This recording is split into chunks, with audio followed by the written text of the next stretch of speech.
Hello everyone. आज का हमारा टॉपिक है स्टैट में 8th chapter, that is fundamental of testing of hypothesis. उसको पढ़ने से पहले आपको पता होना चाहिए कि व्हाट इज हाइपोथेसिस। हाइपोथेसिस क्या है? It is a prediction. किसी भी चीज को लेके आप प्रिडिक्ट करते हो कि ऐसा हो सकता है या ऐसा नहीं हो सकता। जैसे कि आप कभी कोई ट्रायल शुरू करते हो, कोई रिसर्च कर रहे हो किसी टॉपिक के ऊपर, तो सबसे पहले हमारा उसमें आता है रिसर्च क्वेश्चन, आपका एक होता है,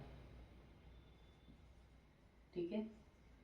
तो सबसे पहले आप क्वेश्चनिंग से ही आपने रिसर्च शुरू करनी है, ठीक है। आप एक क्वेश्चन लेके चलते हो इनिशियली, तो उसमें जो आप एक फॉर्म एक बनाते हो, दैट इज कॉल्ड हाइपोथेसिस, कि आप प्रिडिक्शन लेके चल रहे हो। इसका एक एग्जांपल हम पढ़ते हैं कि जैसे आपने सपोज करो गुडुचि है, आपके पास एविडेंसेस हैं या फिर आपको थोड़ा लग रहा है कि जैसे ज्वर में ये अच्छा काम करती है, नहीं मतलब ज्वर में आपको दीपन पाचन करना होता है, तो आप क्या सोचोगे कि गुडुचि यहाँ पे अच्छी है, तिक्त रस वाली है, दीपन पाचन भी करेगी, तो इसके लिए हम देके देखते हैं गुडुचि को। तो आप प्रिडिक्शन पहले ही ऐसा एजम्पशन करके चल रहे हो कि गुडुचि जो है वो ज्वर में अच्छा साबित होगी या नहीं होगी। तो पहले ही आपने सब कुछ देख लिया, लेकिन टेस्ट भी करना है इसको ना, स्टेटिस्टिकली प्रूव भी करना है। तो रिसर्च कोई भी शुरू करने से पहले जो आप पहले एक प्रिडिक्शन लेके चलते हो, एक गेस लेके चलते हो, उसको आप बोलते हो हाइपोथेसिस। हाइपोथेसिस, अब हाइपोथेसिस गेस लेके आप चले, लेकिन आपको प्रूफ भी चाहिए होता है लास्ट में। तो वो जो प्रूफ है हमारा, यानी हमें कैसे प्रूफ मिलता है ये गुडुचि ज्वर में मतलब ज्वरग्न साबित भी होती है या नहीं, दैट इज कॉल्ड सिग्निफिकेंस। यानी ये आपने जो शुरू में डिसाइड किया था कि मुझे इसका ज्वरग्न प्रॉपर्टी देखनी है, वो प्रूफ के साथ जब आप प्रोवाइड कराते हो या उस प्रूफ के लिए सर्च करते हो, दैट इज कॉल्ड सिग्निफिकेंस। तो ये जो देखता है मतलब कि आपकी हाइपोथेसिस रिजेक्ट हुई है, एक्सेप्ट हुई है, जो आप लेके चले थे पहले ही आप फॉर्मुलेट करके चले थे जिस स्टेटमेंट को, वो रिजेक्ट होगा, एक्सेप्ट होगा। जो ये क्लेम आपको देता है that is called test of significance, उसको बोलते हैं टेस्ट ऑफ सिग्निफिकेंस। और जो भी हाइपोथेसिस फॉर्मुलेट होती है on some measurable terms, that is called statistical hypothesis. अब इस जो हमारी हाइपोथेसिस है उसका रिजेक्ट होना या एक्सेप्ट होना वो कहलाता है टेस्टिंग ऑफ हाइपोथेसिस। और जिन टेस्ट की हेल्प से हम ये करते हैं that is called test of significance. अब कभी भी कोई हाइपोथेसिस रिजेक्ट होगी, एक्सेप्ट होगी, कैसे पूरा परफॉर्म करना है, उसके लिए कुछ स्टेप्स हैं जो आपको याद रखने हैं, या उन्हीं स्टेप के अकॉर्डिंग हमें अपनी रिसर्च में चलना रहता है। वो एक एक करके हम पढ़ेंगे इसमें। फर्स्ट है हमारा यहाँ पे to set up a null hypothesis. सबसे पहले आपको नल हाइपोथेसिस सेट करनी होती है,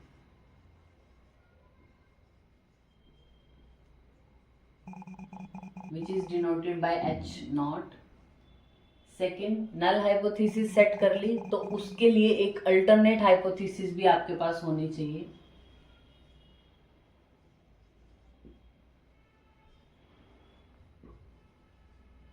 which is denoted bye H1 या HA भी लिखते हैं कई बार इसको।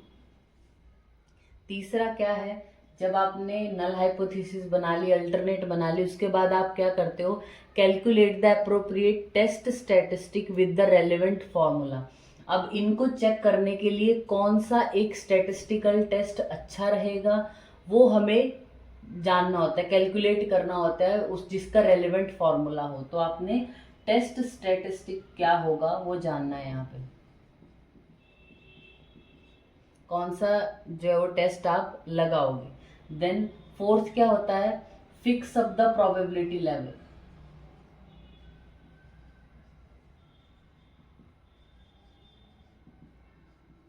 इसमें टेंशन नहीं लेना है कि मैं क्या बोले जा रही हूँ, अभी आने वाले टाइम में हम ये सभी डिस्कस करेंगे कि होते क्या है। प्रोबेबिलिटी लेवल फिक्स करना होता है। पांचवा पॉइंट होता है हमारा डिग्री ऑफ फ्रीडम कैलकुलेट करना होता है। एंड लास्ट पॉइंट जो होता है, जो आपकी कैलकुलेटेड वैल्यू अब आई है उसको टेस्ट स्टेटिस्टिक्स से जो है वो कंपेयर करना होता है विद इन द टेबल, ठीक है। एक आपके आपने जो कैलकुलेट किया है और आपके पास ऑलरेडी एक टेबल में वैल्यू है, ठीक है, उनको आपको कंपेयर करना होता है और उसके बेसिस पे जो आएगा रिजल्ट, मतलब ये कैलकुलेटेड वैल्यू टेबल वैल्यू से ज़्यादा है कम है, उसके आधार पे आपको कुछ इंटरप्रेट करना होता है कि आप जो शुरू में लेके चले थे कि गुडुचि ज्वरग्न है या नहीं, वो ठीक साबित हुआ भी है या नहीं हुआ है। ठीक है, एक एक स्टेज को हम पढ़ेंगे। तो सबसे पहले आपको पता ही होना चाहिए what is null hypothesis. Null hypothesis वो हाइपोथेसिस है जो ऐसा कहती है कि there is no difference between the true value and the sample value. जो एक्चुअल वैल्यू है और सैंपल वैल्यू, उसमें कोई फर्क नहीं है, ऐसा बताती है नल हाइपोथेसिस। या दूसरे वर्ड्स में मैं कहूँ कि which nullify the claim that the experimental result is different from और better than the one served already. जैसे हम बात करते हैं कि एक ड्रग है आपके पास ए और एक ड्रग है बी।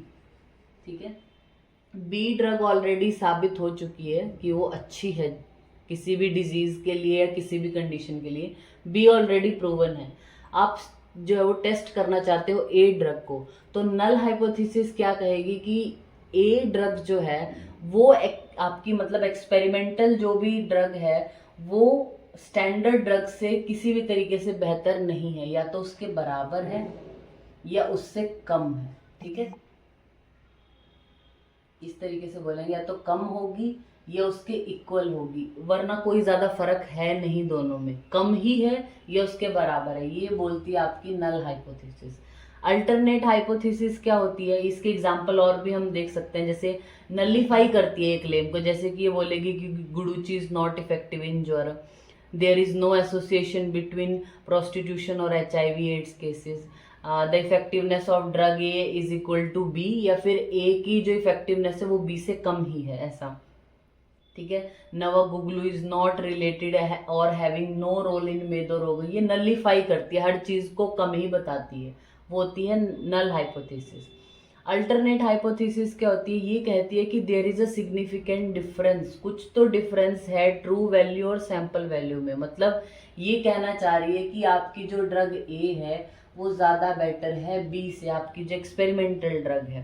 ठीक है, या वो हाइपोथेसिस जिसको हमें सेलेक्ट करना है या जिसको एक्सेप्ट करने के लिए रिसर्चर इतनी मेहनत कर रहा है, on the event of rejection the null hypothesis, जिसकी मतलब हमें नल हाइपोथेसिस को रिजेक्ट करना है और जिसको एक्सेप्ट करने के लिए ये सब कुछ हो रहा है, that is called alternate hypothesis. इसके एग्जांपल में क्या आएगा, जैसे गुडुचि इफेक्टिव है ज्वर में, या फिर जो है वो आपकी जो ड्रग ए है और जो ड्रग बी है उनकी इफेक्टिवनेस बराबर नहीं है, मतलब अलग है कुछ तो, दोनों में फर्क है, या ड्रग ए सुपीरियर है बी से, नवक गुगलू का मेदो रोग में कुछ ना कुछ तो रिजल्ट है ही। तो ये सब जो बताइए that is called alternate hypothesis.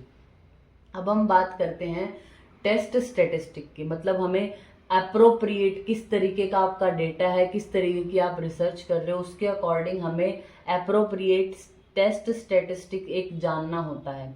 वो कैसे आप जानोगे, जब आपको डेटा की इंफॉर्मेशन होगी। मतलब ये किसके ऊपर बेसिस होता है कि आपका डेटा क्वालिटेटिव है या क्वांटिटेटिव है। ये हम टर्म्स पहले भी यूज कर चुके हैं और बता चुके हैं। इससे पहले वाले जो चैप्टर्स हैं जहाँ पे इनिशियल हम वेरिएबल के बारे में पढ़ा था, डेटा के बारे में पढ़ा था, तो वहाँ पे ये बहुत बार टर्म्स आई है क्वांटिटेटिव और क्वालिटेटिव, तो वहाँ से आप रेफर कर सकते हैं इसको। तो डेटा अगर क्वांटिटेटिव होगा या क्वालिटेटिव होगा तो उसके बेसिस पे भी टेस्ट आपके बदल जाएंगे। जैसे अगर क्वालिटेटिव है तो chi square test most often ही लगेगा, क्वांटिटेटिव डेटा है तो मेनली टी टेस्ट आप लगाओगे। दूसरा टेस्ट स्टेटिस्टिक किस पे निर्भर करता है, आपका सैंपल साइज कितना है। ठीक है, फॉर एग्जांपल जैसे कि अगर सैंपल साइज जो 30 से कम है तो वहां पे टी टेस्ट लगेगा, ज्यादा है तो जेड टेस्ट लगेगा। तो सैंपल साइज के अकॉर्डिंग डेटा कैसा है उसके अकॉर्डिंग, और दूसरा आपके सैंपल कितने हैं, मतलब ग्रुप्स की बात हो रही है यहाँ पे, ग्रुप कितने हैं उसके अकॉर्डिंग भी जो स्टेटिस्टिक टेस्ट हैं वो चेंज हो जाते हैं। ठीक है, फोर्थ हमारे पास पॉइंट आता है fix up the probability level. Probability level को हमें फिक्स करना होता है। ठीक है, फिक्स करना होता है मतलब आपने ये टर्म सुने होंगे शायद, P more than 0.05, P is less than 0.05, P is less than 0.01, या फिर P इज लेस देन 0.001। ये कुछ टर्म्स है, शायद आपने ऐसा सुना होगा या फिर कहीं पे लिखा हुआ देखा ज़रूर होगा कि ऐसा लिखा रहता है। तो प्रोबेबिलिटी लेवल हमें कैसे फिक्स करना है वो हम अपना नेक्स्ट वीडियो में देखेंगे। Thank you.